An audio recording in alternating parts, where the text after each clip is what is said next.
Welcome to Comicstorian, where we take trade paperbacks in single issues and we break them down into digestible bites to help you understand. Then we read it dramatically back to you.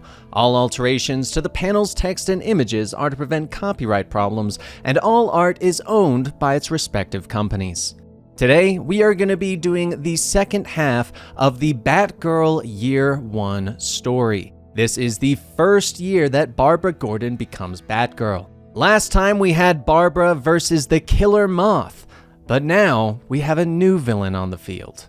And let's find out how that turns out. Killer Moth drinks another beer in the dingy bar, telling the shadowy man across the table about how he hates all of the masked vigilantes in this city. "Why's a bat so much cooler than a moth?" he says as he takes another drink. "They really get to you, huh?" the man asks. Moth nods, telling him that he had come up with a sweet idea, that he would protect the criminal element of the city, like Batman protects the innocent. "A protection racket for hoods?" the man asks. Moth nods, but tells him that everything has ended now. It was a few nights ago that Moth decided that he needed some sidekicks like Batman. He ordered his goons out in the rental van. "It's time to let you guys see my hideout. Let's go to the cocoon and get busy. I have a lot of ideas," he says after changing into his Killer Moth costume. They head out, eventually passing a movie set filming on the Gotham docks. The scene is about to be shot, with Garfield Lynn's FX assistant telling him that he thinks there is too much of the flammable jelly for the explosion. Lynn turns to him, glaring. "When I need a guy fresh out of film school to tell me my business, I'll retire," he snaps. The cameras start rolling, with the film's lead actress firing her prop gun. But the explosions rip apart the area behind her, bathing her in fire and throwing her clear. Everyone scrambles to put her out, with no one noticing the small smile on Garfield's face. Elsewhere, Killer Moth and his goons arrive at the cocoon. But they stop short as Moth realizes that his warehouse has been confiscated by the government for unpaid taxes. He turns away from the sign, watching as his goons throw down their Moth glasses and head into the van. "Where are you guys going? This is a mistake!" Moth tries to tell them, but they tell him they quit and they drive away. "Guys, hold on! I can't walk home like this!" Moth shouts. But he is left all alone. He looks up in sadness as rain begins to pour from the sky. In his trailer, the director of the movie is freaking out, wondering what they are going to do now that their lead has burns on 80% of her body. He finally looks up, shouting at Lynn's, demanding to know what he was thinking with that explosion. "Where does it say, blow up the lead?" the director shouts. Lynn shrugs. "It says spectacular explosion," he points out. But the director continues to shout. "You got it all on film?" Lynn asks. "4 cameras, but it's all useless," the director tells him angrily. Lynn glances at them sideways. "So, what are you going to do with the footage?" he asks quietly. Everyone stares at him in stunned silence for a moment. Realizing what he's asking, they finally kick him out in the rain, firing him. He quietly walks by the large flames that the fire department is still trying to put out. Taking his cigarette, he presses it into his hand, and a small smile of pleasure plays across his lips. It was later that the two men found themselves sitting across the table from each other. Killer Moth promised to take down Batman, plus Robin and Batgirl. Lynn's finally leans forward in interest. "Did you say Batgirl?" he asks. Later that night, Killer Moth brings Firefly back to Bressie. They stalk through the door of the mob boss's strip club, and Bressie looks at him. "I thought I threw you out on your butt," he asks. Killer Moth nods. "I offered you a deal. I asked you for a cut. Now I'm taking a cut," he says. Everyone pauses for a moment before bursting out laughing. But someone steps from the shadows behind him. There's a new bug in town. He's Firefly, Killer Moth says. Firefly levels his flamethrower and sends a burst into the room, sending the mobsters running for cover. But Firefly doesn't stop, spreading the flames around. "No, too much!" Killer Moth shouts. He tells Firefly that it was too much, that they just wanted to scare the mob, but now they'll try and kill them. "I want out!" he shouts as he pulls off his mask, but Firefly grabs him. "What happened to partners? We stick with the plan. We're going to take down the bats. All of the bats. That's how we make our rep. That's how we make guys like Tough Tony pay up," he says as he turns and walks out of the burning building. Batgirl ducks as the glass shatters above her from Black Canary's canary cry, as the goons grab her from behind and rear her back. But Canary twists in his grasp, flipping him over and slamming him to the ground. Both heroes look up as Killer Moth and Firefly drag Commissioner Gordon away. "Yell at them again or something!" Batgirl shouts. Dinah steps up, trying to use her cry, but her throat is worn out and she can't. "Sorry, kid, I'm all cried out right now," she says. The two heroes rush forward, but as they reach the door, they duck as a massive fireball roars back at them. They rush quickly outside to find the villains driving away in a truck. Canary's motorcycle has been destroyed, but they left Batgirls alone. Both women jump on the bike and roar after the villains. Earlier that night, Batgirl sat on the bike with Robin standing nearby. "Something to get you back and forth on patrols. Can't expect you to make any headway swinging around from jump lines all night," Robin tells her with a smile. He hands her a helmet and begins to show her the features of the bike, including the self-destruct button. "Why are you doing this?" she asks him as he leans close. Later, he rejoins Batman on a rooftop as Batgirl drives away. Robin smiles, telling him that Batgirl believes that he is going behind Batman's back. "She thinks you want her to fail," he tells his mentor. "I want her to stay alive until she wises up and quits," Batman tells his ward. Batgirl and Black Canary round the corner on her bike, still following the truck, unaware that the Mothmobile is following them both. Firefly fires another burst from his flamethrower at them, forcing the girls to peel off the road to avoid the flames.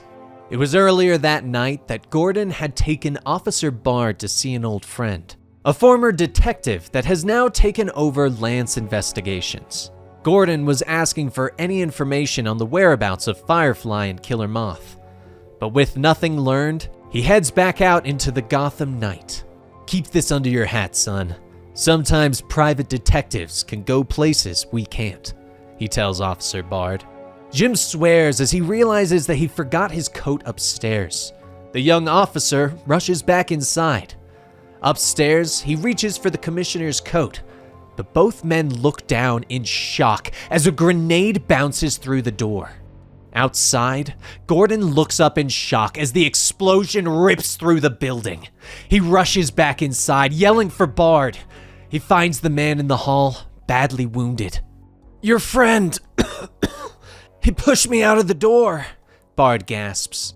Gordon tells him to be quiet as he prepares to drag the kid to safety, but he's hit on the back of the head. Bard looks up at Killer Moth and Firefly. He tries to stop them from taking Gordon, but Moth turns on him and shoots him in the kneecap. Elsewhere in the city, Killer Moth and Firefly sit in their new hideout. Linz is staring out the window, noticing the fire trucks speeding through the night with their lights flashing. Where are the spoil sports off in such a rush? He wonders. Below him, Moth is complaining about the heat, but Firefly turns and tosses him his costume. "Come on, let's go chase some fire trucks. Then we'll stop and see if Bressy's warmed up to our business proposition," Lynn shouts to his friend. Batgirl is still roaring on her new motorcycle, but the police scanner picks up the info about the attack and kidnapping of her father. She hits the brakes, screeching around on the bridge and roaring deeper into the city. Far above them, Green Arrow lets Dinah know that her father's former PI office was hit by an attack. Can you send me down close to the action? She asks as she steps on the Justice League's teleporter pad. I can come with you, pretty bird, Ollie tells her with a smile. But she shakes her head as she readies her motorcycle. You're on monitor duty, Bowman, she tells him. She appears in the streets moments later, staring up at her father's old office that had been engulfed in flames. She steps forward, holding up her Justice League badge. Officers, I'm the Black Canary. These are my Justice League credentials. I'm here to help, she tells them. Another burst of flames rips through the air, taking everyone's attention, and no one notices Barbara Gordon going to the back of the ambulance, awakening Officer Bard long enough to learn what happened to her father. Moth, another guy.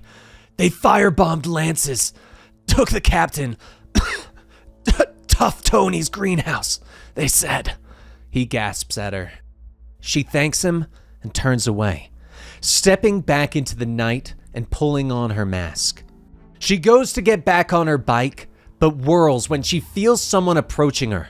You? She gasps as she looks at Black Canary. Canary looks at her symbol and raises an eyebrow. You're one of his gang? She asks. Batgirl pauses for a moment. Yeah, I'm new. Batgirl, she says. Canary nods, knowing that Batgirl has a lead and offers to join her, and the pair roar off into the night on their motorcycles. Now, the pair continue their pursuit, but Firefly grabs Killer Moth's Uzi and fires at the bike, hitting the tire and sending them both into the ground. A short time later, the villainous pair burst through the door of Tough Tony's house, and he rushes forward. I told you two stupid mugs to stash Gordon at the greenhouse and wait for my call, he shouts. But the pair tells him that they are being chased. But the door bursts open again, and Black Canary and Batgirl are shoved inside. The real Killer Moth and Firefly step through the door, aiming their weapons at everyone. Do me a favor, kiddo, Black Canary tells Batgirl. Promise me we won't ever make this little partnership a regular thing, she sighs. Batgirl nods. Done, she says. Tony's house suddenly explodes. Inside, everyone watches in horror as the fake Killer Moth begins to burn, the real Firefly standing over him. Batgirl uses the destruction to rush to her father, quickly untying him. Hold them off while I free Captain Gordon, Batgirl hisses to Black Canary. Just like a Batketeer, already giving everyone orders, Canary says. Firefly glares down at the burning Moth. Nobody takes my shtick. Cross the Firefly and you burn, he shouts, while the real Killer Moth removes his mask so he can throw up. Firefly turns to the fake Firefly and raises and fires his flamethrower. But Canary is there, kicking him hard in the fuel tank. Batgirl begins to lead her father out of the house, but the fake Firefly is on fire and his fuel tank explodes, engulfing the house in more flames. Everyone gets out of the house safely though, with Black Canary telling Batgirl that she should disappear before the police arrive. Batgirl thanks her for her help and disappears into the night.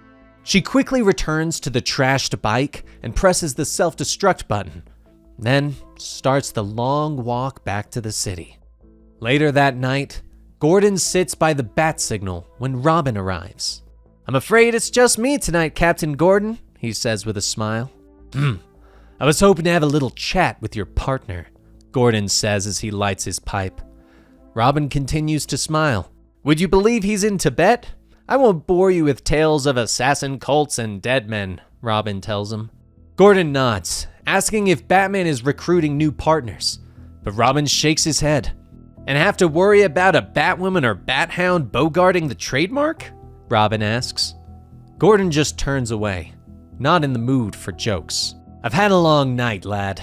Just do me a favor and tell him to shut her down before I do, he calls over his shoulder.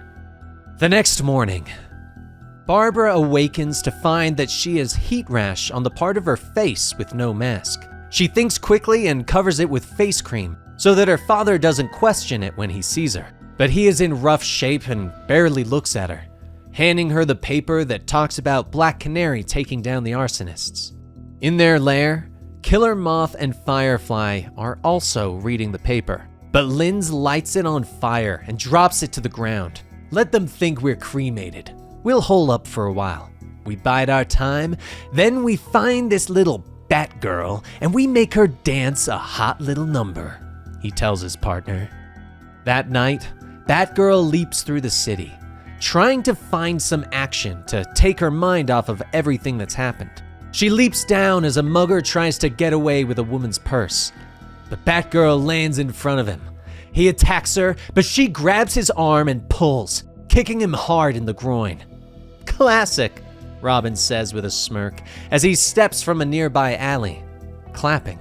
And it sends a nice feminist message, he says as he retrieves the purse and returns it to the woman. The two of them run off into the night, with Robin asking how she could have trashed her first bike in 5 hours. How did you know? She asks. The fleets are wired to GPS sensors. Your bike went offline last night around midnight, he tells her. Robin leads her to a nearby alley, where a masked Alfred is waiting for them with 2 new motorcycles. And this is? She asks.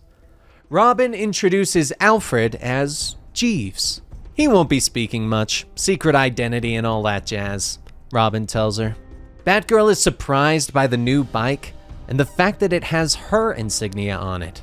Technically, it's a knockoff of a much bigger icon, but you're earning certain franchise privileges, Robin tells her. The two of them jump on their bikes and roar off into the night, with Robin telling her that they need to answer the call. Batgirl is shocked as Robin steers his motorcycle to the subway and goes roaring down into the city's underworld. The two of them swerve through the subway station, avoiding citizens as they jump off the platform and onto the tracks. Where are we going? What's the rush? Batgirl shouts over the radio. Robin glances behind at her. Hostage situation, Midtown Station, he tells her. There, they find the Condiment King. Robin barely slows down as he leaps off his bike, flipping through the air and kicking the lame villain in the face. Batgirl can't slow down in time and slams her bike into a newsstand. You're really hard on the equipment, Robin notes with a laugh as he cuffs the Condiment King. We did 80 across a crowded subway for him? Batgirl asks. Robin comes over and helps her pick up the bike. This guy was a sideshow. There's a real hostage crisis on the D train, he tells her. The two of them jump back on the bikes and continue on, with Batgirl stopping so she can laugh at the idea of the Condiment King. He could have been dangerous. I mean, who'd think a guy named the Penguin could be trouble? Robin tells her. But she's still just laughing. Maybe you're not serious enough about this, Batgirl, he tells her as he leans close. She starts to argue, but Robin suddenly leans in and kisses her. Before Barbara can respond, Robin pulls away and hits the gas on his bike, roaring away. She follows behind him, passing by the cops who are trying to stop the train, but they jump onto the tracks and follow the speeding car. Let me go in first and soften him up. If he sees you, he's liable to go berserk, Robin tells her as they get close. No way, we're in this together, Batgirl tells him. But Robin shakes his head. You don't understand. It's Mark Desmond, Blockbuster, and he really doesn't like bats, he tells her. The Batgirl roars past him. She pulls around to the front of the train, screeching around and leaping onto it, letting the train slam into her bike. On board, Desmond pokes his head out at the noise, but Batgirl leans down from the roof of the train. Hey, handsome, she says before hitting him in the face with mace. Blockbuster roars with anger. A whole can of mace in his mouth and eyes. Might as well be Chanel, Batgirl thinks to herself as Desmond roars with anger.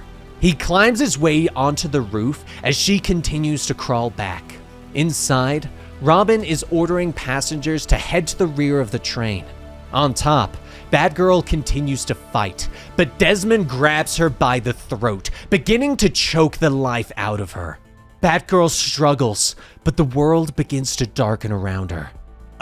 Don't die yet, Desmond says. But he looks up as a subway sign slams into his face, knocking him out. Batgirl begins to fall from the roof, But Robin leans out of the window and grabs her. "I've got you," he says as he pulls her in. They are close together for a moment, but Batgirl pushes him away. When the train finally stops, the police find Blockbuster out cold on the roof. The cops pull him down, surprised to find red hair still stuck between his fingers. Gordon's eyes widen as he recognizes his daughter's hair. He turns away from the rest of the police and reporters and rushes home. When Barbara finally arrives home, she heads up to her bedroom, still thinking about her kiss with Robin.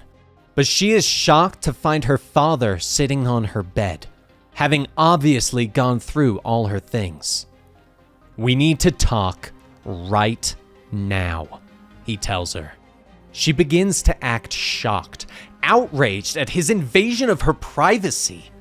But the phone is ringing and Jim has to answer it. Barbara is still angry, but Jim is called away, telling her that they'll talk about this when he gets back. But Barbara refuses, knowing that she needs to push the outrage to get her father to back off of his suspicions. She follows behind him in her car, but when she arrives at the GCPD after her father, she is shocked to find that it is engulfed in flames, with Killer Moth and Firefly standing above them. A short time later, Batgirl is scaling the building, just below Firefly and Killer Moth. Firefly is watching the blaze with love, while Killer Moth thinks that they should be leaving. "And miss this beautiful blaze? All those snitch jackets and mug shots," Firefly says. But their helicopter has appeared and Moth offers to let them see it from the sky.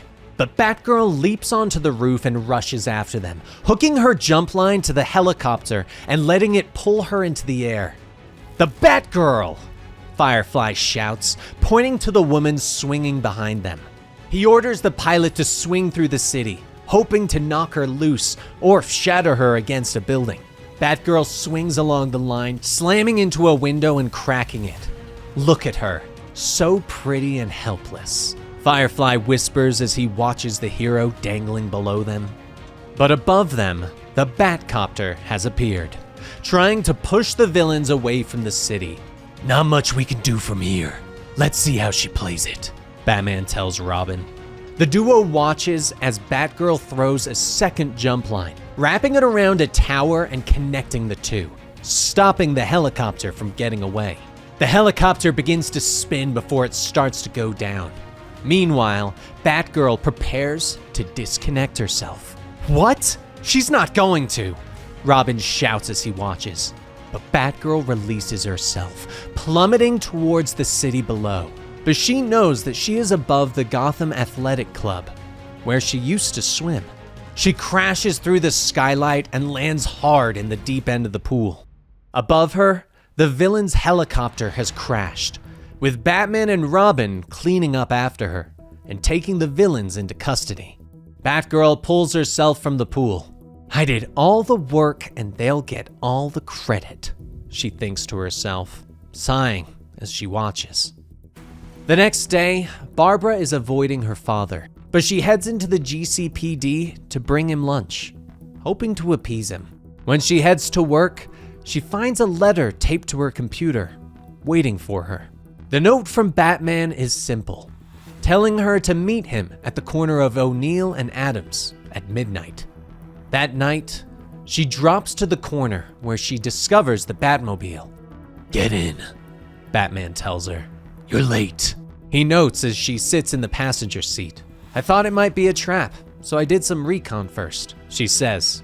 She buckles up, asking if he's going to gas her again. But Batman shakes his head and hands her a blindfold. "You'll need all your wits tonight," he tells her as they speed off into the night. She later finds herself in the training course again. "This is your life at this moment," Batman tells her over the radio.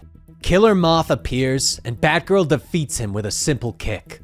Next is Firefly. Flames spurt out and Batgirl ducks them and takes him down too. "This is all you have to worry about if you walk away right now," Batman tells her. "And what if I don't walk away?" Batgirl asks as she gets to her feet. The room is suddenly filled with Batman's enemies, all closing in around her. Then this is your future, he warns her. Batgirl moves quickly, taking out each villain one by one, till there is only the clown left. He smiles at her, aiming a gun, but Batgirl drops him too. She breathes lightly as the test ends. Batman and Robin are standing nearby. Do I pass? Will you finally acknowledge that I can do this? She asks. Batman regards her for a moment. Will you swear an oath? He asks. Anytime and anywhere, she tells him with a nod. Batman turns away from her and stalks out of the cave. Follow me, he says. He leads her outside, removing his mask and standing before the graves of his parents. Barbara follows him, wondering why she never put together who Batman was. She says the oath, joining the family, but asking that Batman do one thing for her in return. That night, Commissioner Gordon turns off the bat signal as Batman approaches, now with Batgirl at his side. Commissioner, I'd like to introduce a new associate.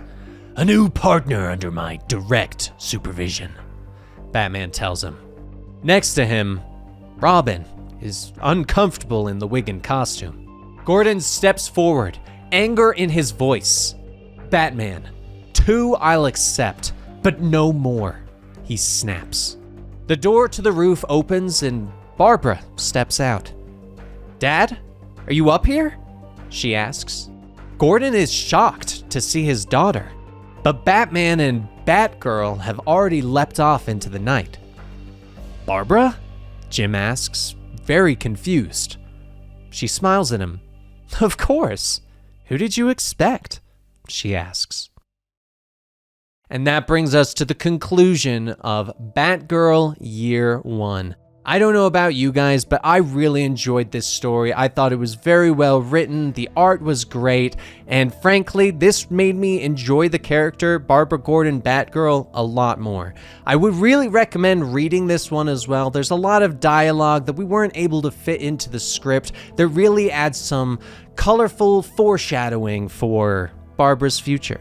So, if you did enjoy this, be sure to give the video a like, subscribe to the channel, click that bell icon so you get the notifications when new videos go live, and leave a comment down below. You can also support us with YouTube memberships or Patreon at patreon.com/Comicstorian. Thank you guys so much. I hope you enjoyed this as much as I did, and I will see you all next time at Comicstorian!